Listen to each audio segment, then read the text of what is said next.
بسم اللہ الرحمن الرحیم۔ السلام علیکم۔ ٹاک آن اسلام کی ایک نئی ویڈیو میں آپ کو خوش آمدید کہتی ہوں۔ ناظرین، آج ہم بات کریں گے پاکستان کے مشہور لیجنڈ کمپیئر طارق عزیز کے بارے میں، جو کہ 1936 کو جلندھر انڈیا میں پیدا ہوئے اور کل 17 جون 2020 کو 84 سال کی عمر میں لاہور میں انتقال کر گئے۔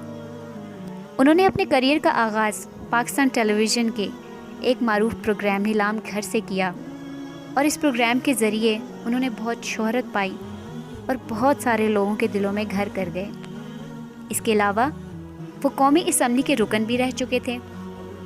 ناظرین، طارق عزیز ایک نہایت خوش مزاج اور اچھے انسان تھے، جنہوں نے اپنی ساری زندگی خدمت خلق میں گزاری، اور مرنے سے پہلے انہوں نے کیا ایک بہت ہی نیک کام، اور وہ نیک کام یہ کہ اپنی ساری جائیداد ایدی فاؤنڈیشن کے نام کر دی تاکہ مستحق لوگوں کی مدد کی جا سکے۔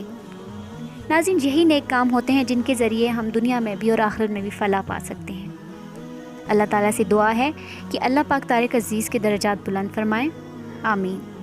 ویڈیو پسند آئے تو اپنے فرینڈس کے ساتھ شیئر کرنا مت بھولیں۔ مزید اچھی ویڈیوز کے لیے ہمارے چینل کو ضرور سبسکرائب کریں۔ شکریہ۔ اللہ حافظ۔